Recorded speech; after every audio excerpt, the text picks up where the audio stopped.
Om Swastiastu, berjumpa lagi dalam channel Arya TBDS, dimana pada video kali ini saya akan membuat sebuah video pembelajaran tentang materi garis untuk kelas 7 tingkatan SMP. Nah, jadi apa sih garis itu?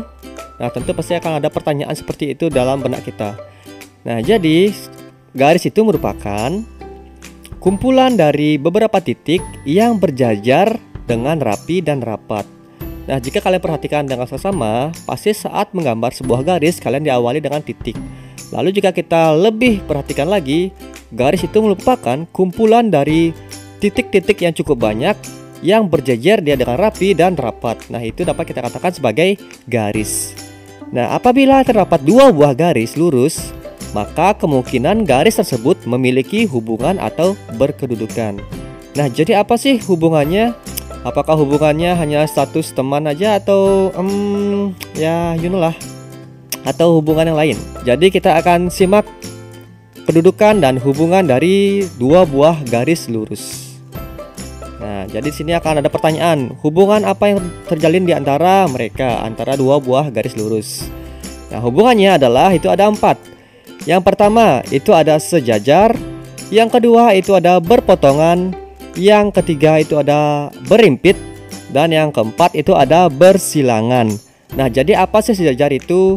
Apa sih berpotongan itu? Apa sih berimpit dan apa sih bersilangan? Mari kita simak penjelasannya. Nah, kita mulai dari awal, yaitu adalah sejajar. Nah, dua buah garis dapat dikatakan sejajar apabila garis-garis tersebut terletak pada satu bidang datar dan tidak akan bertemu atau berpotongan jika diperpanjang. Nah, kita perhatikan contohnya di sini. Nah, di sini pada garis yang berwarna putih di sini. Nah, di sini ada dua buah garis lurus, garis K dan L. Nah, ini adalah contoh dari garis sejajar. Nah, jika garis kedua, garis ini garis K dan garis L ini kita perpanjang, maka garis tersebut tidak akan bertemu atau tidak akan berpotongan. Nah, seperti inilah yang dapat kita katakan sebagai garis sejajar. Atau mungkin nanti dapat kita simbolkan garis sejajar itu seperti ini. Jadi garis sejajar itu simbolnya garis miring 2 kali. Ya, seperti ini. Nah, ini juga contoh dari garis sejajar. Itulah garis M dan N. Dia dua buah garis lurus yang jika diperpanjang, garis tersebut tidak akan bertemu dan tidak akan berpotongan, dengan catatan garis tersebut berada pada satu bidang datar. Jadi garis itu tidak berada pada lain bidang. Misalnya garis K di bidang 1, lalu di garis L di bidang 2, itu bukan. Itu bukan sejajar namanya. Jadi dia pada satu bidang datar yang sama. Oke, itu garis sejajar. Yang berikutnya. Nah, ada namanya garis berpotongan. Jadi apa sih garis berpotongan? Nah, dua buah garis dapat dikatakan garis berpotongan apabila garis-garis tersebut terletak pada satu bidang datar dan mempunyai satu titik potong. Nah, kalian perhatikan di sini. Pada gambar yang pertama ada dua buah garis lurus, yaitu garis A dan B. Nah, dia bertemu atau berpotongan pada titik Q. Nah, di sini. Nah, titik potongnya kita sebut dengan titik Q, atau mungkin kalian bisa namakan sendiri, bisa titik A atau titik B atau titik C. Nah, di sini perlu kalian perhatikan, jika menamai atau mungkin menulis sebuah titik potong, kalian tulis dengan huruf kapital. Nah, seperti ini huruf Q. Jika menulis namai sebuah garis, kalian tulis dengan huruf kecil untuk satu huruf. Nah, misalnya ini namanya garis A, lalu garis B. Nah, itu adalah nama garis A dan garis B. Lalu titik potongnya adalah titik Q. Nah, kalian namakan dengan huruf kapital. Nah, lalu di sini contohnya lagi, ada garis P dan Q, dia berpotongan di titik T.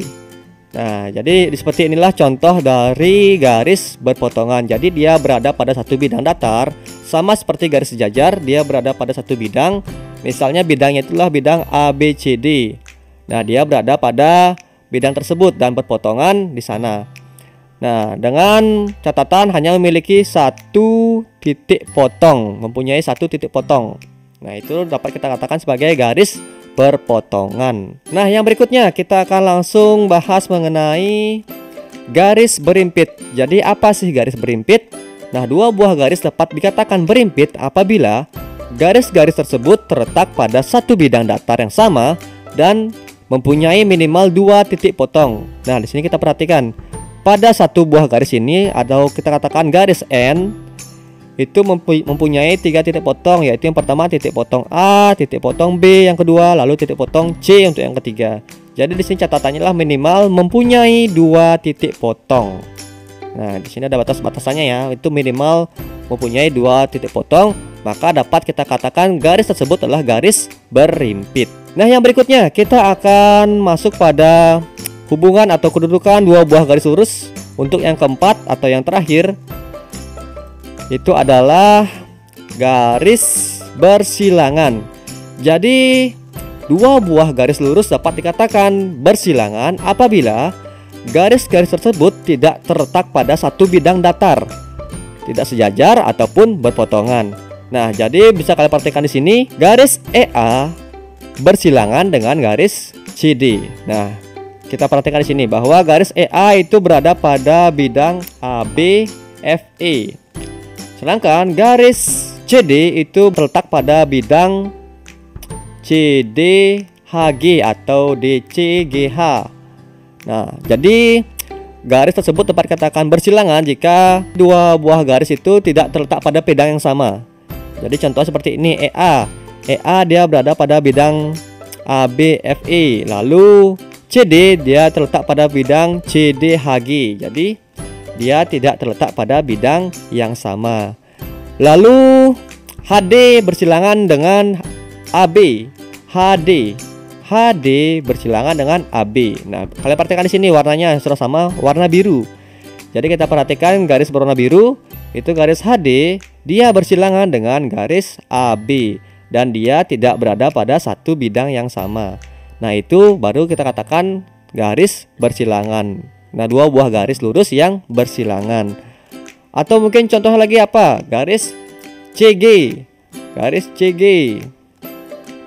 CG dengan garis AB bisa juga dia bersilangan karena dia tidak berada pada satu bidang yang sama dan dia tidak sejajar dan juga tidak berpotongan. Nah, itu adalah sebagai contoh garis bersilangan.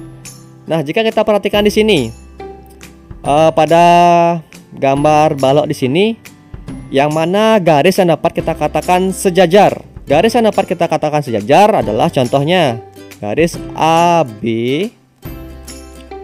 dengan garis CD. Nah, kenapa dia sejajar? Karena dia berada pada satu bidang yang sama, yaitu bidang ABCD. Dan jika diperpanjang garisnya tidak akan bertemu atau berpotongan. Dapat kita katakan dia sebuah garis yang sejajar. Lalu contohnya apa lagi yang sejajar? Garis AB dengan EF. Nah, dapat kita katakan dia sejajar dan dia berada pada satu bidang yang sama, yaitu ABEF atau ABFE. Nah, dia berada pada satu bidang yang sama dan jika diperpanjang garisnya tidak akan berpotongan.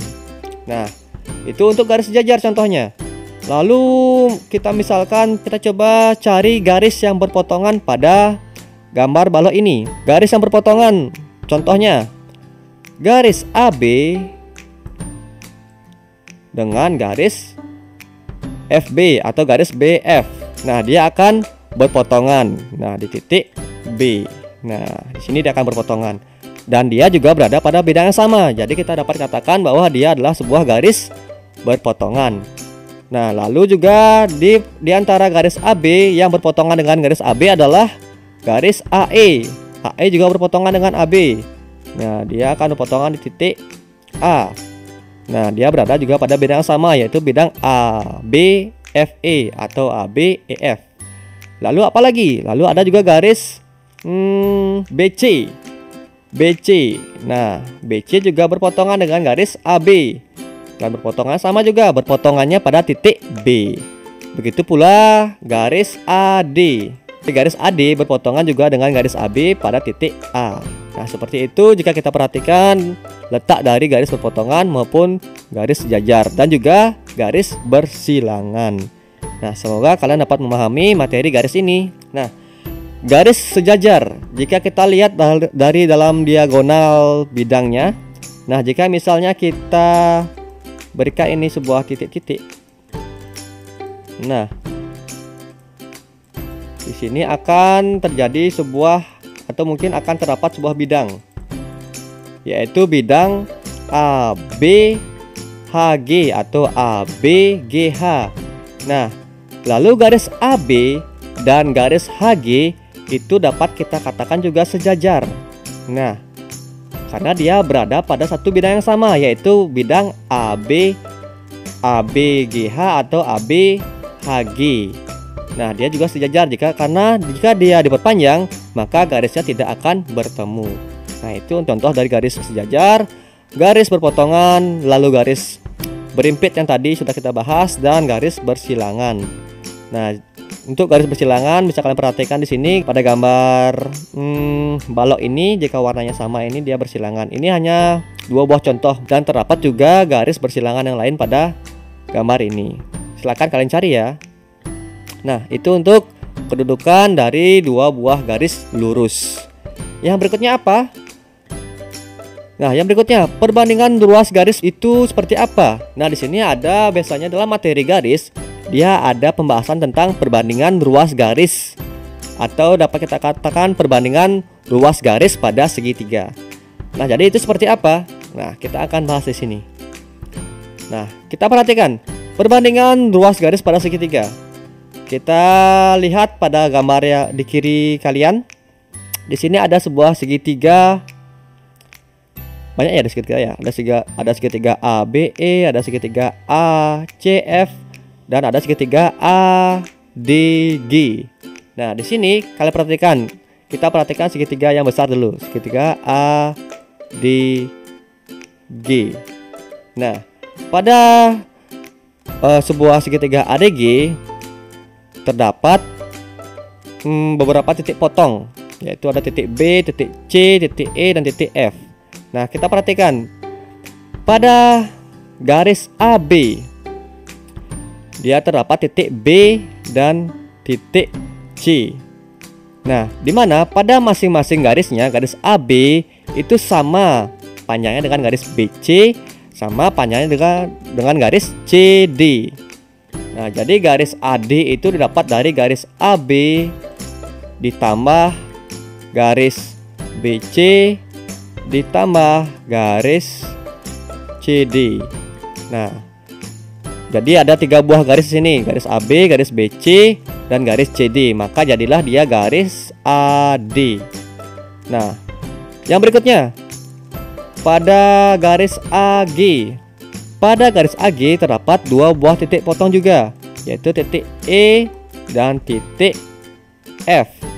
Nah, di sini kita perhatikan bahwa pada garis AE itu panjangnya sama dengan garis EF, dan garis EF sama juga panjangnya dengan garis FG. Nah, jika garis AE ditambah dengan garis EF ditambah dengan garis FG, maka dia akan menjadi garis AG. Pada titik potong B dan E, jika ditarik sebuah garis lurus, maka dia akan sejajar dengan garis DG. Begitu pula jika pada titik potong C dan F kita tarik sebuah garis lurus, maka dia juga sejajar dengan DG, sejajar pula dia dengan BE. Nah, jadi apa? Diperoleh dalam perbandingan di samping itu adalah AB berbanding. Nah, AB, jadi di sini akan saya hapus dulu agar tidak bingung melihatnya. Garis AB berbanding garis BD itu adalah 1 berbanding 2. Nah, 1 ini maksudnya apa? AB itu adalah satu garis. Lalu BD itu melewati dua garis, yaitu garis BC dan garis CD. Maka dia perbandingannya adalah 1 berbanding 2. Lalu garis AE merupakan satu buah garis lurus. Lalu AE berbanding EG itu dia adalah gabungan dari dua buah garis lurus. Maka perbandingannya adalah 1 berbanding 2. Maka diperoleh AB berbanding BD sama dengan AE berbanding EG. Nah, jadi panjangnya jika AB berbanding BD, itu perbandingannya sama dengan AE berbanding EG. Nah, misalnya nih, kita akan mencari sebuah panjang garis AB yang hanya diketahui panjang garisnya adalah garis BD dan garis AE dan garis EG. Maka dapat kita cari dengan ini. AB berbanding BD sama dengan AE berbanding EG. Nah, seperti itu. Nah, lalu ada juga garis AC. Mana dia? Garis AC. Garis AC berbanding garis AD. AC berbanding dengan garis AD itu sama dengan garis CF berbanding dengan garis DG. Nah, di sini. Nah, jika kita mencari panjang AC-nya berapa, maka paling tidak kita mengetahui dulu panjang AD, CF, dan panjang dari DG. Nah, cara menyelesaikannya seperti apa? Tentu kita akan kembali ke materi perbandingan. Kita akan menyelesaikannya dengan perkalian suku tengah dengan suku tengah dan suku pinggir atau suku tepi. Nah, jadi kita akan gunakan itu perkalian suku tepi dan suku tengah. Nah, tentu kalian sudah paham dong jika kalian sudah melihat video sebelumnya. Mungkin kalau saya jelaskan dengan huruf seperti ini agak susah dipahami ya. Jadi kita akan pelajari perbandingan ruas garis pada segitiga ini dengan contoh soal. Di sini saya sudah siapkan ada 3 buah contoh soal. Seperti apa? Kita simak. Nah, kita perhatikan pada gambar di atas. Nah, di sini pada gambar di atas garis BP itu sejajar. Nah, ini adalah simbol dari sejajar dengan garis CQ. Sejajar dengan garis CQ. Panjang AB itu adalah 4 cm. Lalu panjang BC itu adalah 5 cm dan panjang AP itu adalah 6 cm. Nah, AP 6 cm. Hitunglah panjang PQ. Nah, hitunglah panjang PQ. Panjang PQ-nya berapa? Nah, di sini kita ketahui bahwa jika AB berbanding BC itu sama dengan AP berbanding PQ. Nah, jadi AB berbanding BC itu sama dengan AP berbanding PQ. Maka menjadi AB berbanding BC sama dengan AP berbanding PQ. Langsung kita ganti garisnya. Garis AB itu adalah 4 cm, lalu garis BC adalah 5 cm, garis AP adalah 6 cm dan PQ belum diketahui. Nah, kita masukkan angka-angkanya. Jika sudah, maka kita akan gunakan perkalian suku tepi dengan suku tengah. Suku tepi dan suku tengah. Nah, jadi suku tepinya adalah 4, kita kalikan dengan PQ. Lalu suku tengahnya 5, kita kalikan dengan 6. Maka menjadi 4 dikali PQ sama dengan 6 dikali 5. Maka menjadi lagi 4 PQ sama dengan 30. Karena 6 kali 5 adalah 30. Jadi untuk mencari nilai PQ atau variabel dari PQ, maka kita harus menghilangkan koefisiennya, atau kita harus membagi koefisiennya agar menjadi 1. Caranya adalah kita bagi dengan koefisiennya sendiri, yaitu 4. Kita bagi kedua ruas dengan bilangan 4, maka menjadi PQ sama dengan 30/4. PQ sama dengan 7,5. Nah, jadi panjang dari PQ adalah 7,5 cm. Nah, seperti itu contoh dari soal nomor 1. Nah, semoga kalian dapat memahaminya. Lalu contoh soal yang nomor 2. Contoh soal yang nomor 2. Pada gambar di atas, panjang AM. Nah, di sini menarik ini. Panjang AM itu adalah 8 cm. Lalu MN adalah 6 cm. AP itu adalah X cm karena belum diketahui. Lalu panjang PQ dalam kurung X dikurangi 3 cm. Nah, Di sini ada sebuah variabel X karena belum diketahui nilainya berapa. Hitunglah panjang aki. Nah, panjang aki itu berapa? Nah, panjang aki itu dapat dari panjang AP ditambah panjang PQ. Sedangkan panjang AP dan panjang PQ-nya belum diketahui karena masih memuat sebuah variabel. Langkah pertama yang harus kita lakukan itu adalah mencari nilai dari variabelnya itu, yaitu adalah variabel X. Caranya seperti apa? Caranya sama, kita masukkan dia ke dalam perbandingan. Nama juga perbandingan ruas garis. Jadi kita masukkan dia ke dalam sebuah perbandingan. Nah, jadi AP berbanding PQ itu sama dengan AM berbanding MN. Nah, AP berbanding PQ itu sama dengan AM berbanding MN. Kita langsung ganti dengan angkanya. AP itu adalah X berbanding PQ adalah X dikurangi 3, sama dengan AM adalah 8 cm dan MN adalah 6 cm. Nah, langsung saja kita kalikan dengan cara perkalian suku tepi dan suku tengah. Suku tepi X kali 6, lalu suku tengah X dikurangi 3 dikalikan dengan 8. Maka akan menjadi 6X, karena 6 kali X adalah 6X, sama dengan 8 dikalikan dengan X dikurangi 3. Nah, di sini akan berlaku sifat distributif, yaitu A dalam kurung B min C sama dengan A kali B dikurangi A kali C. Nah, seperti ini. Ya, sifat distributif pada bilangan. Nah, menjadi 6X sama dengan 8 kali X adalah 8X, lalu 8 dikali min 3 adalah min 24. Langkah berikutnya, kita kumpulkan yang memuat variabel, yaitu 6X dikurangi 8X. Nah, kenapa dia menjadi tanda min? Karena dia berpindah ruas dari kanan ke kiri. Jika berpindah ruas, maka tandanya juga ikut berubah. Jadi plus menjadi min atau min menjadi plus. Nah, 6X dikurangi 8X sama dengan min 24. Lalu kita operasikan menjadi 6X dikurangi 8X adalah min 2X sama dengan min 24.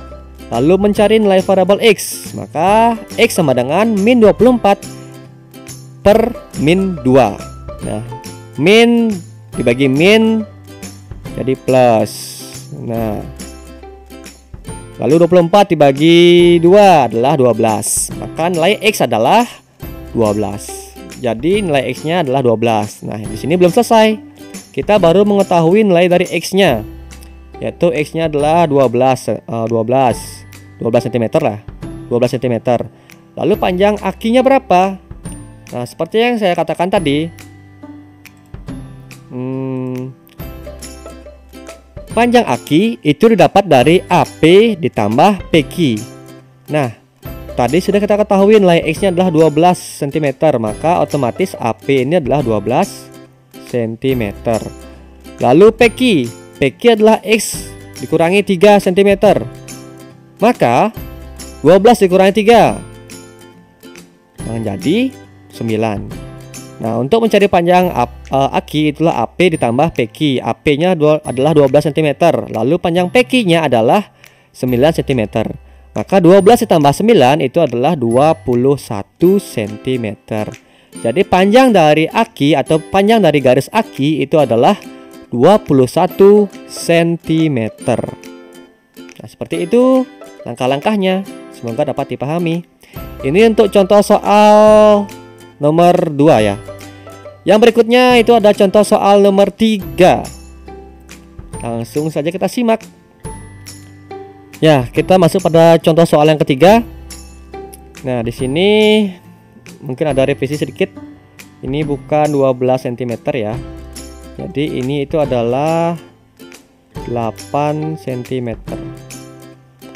Nah, kita perhatikan pada segitiga ABC di atas, DE itu sejajar dengan garis AB.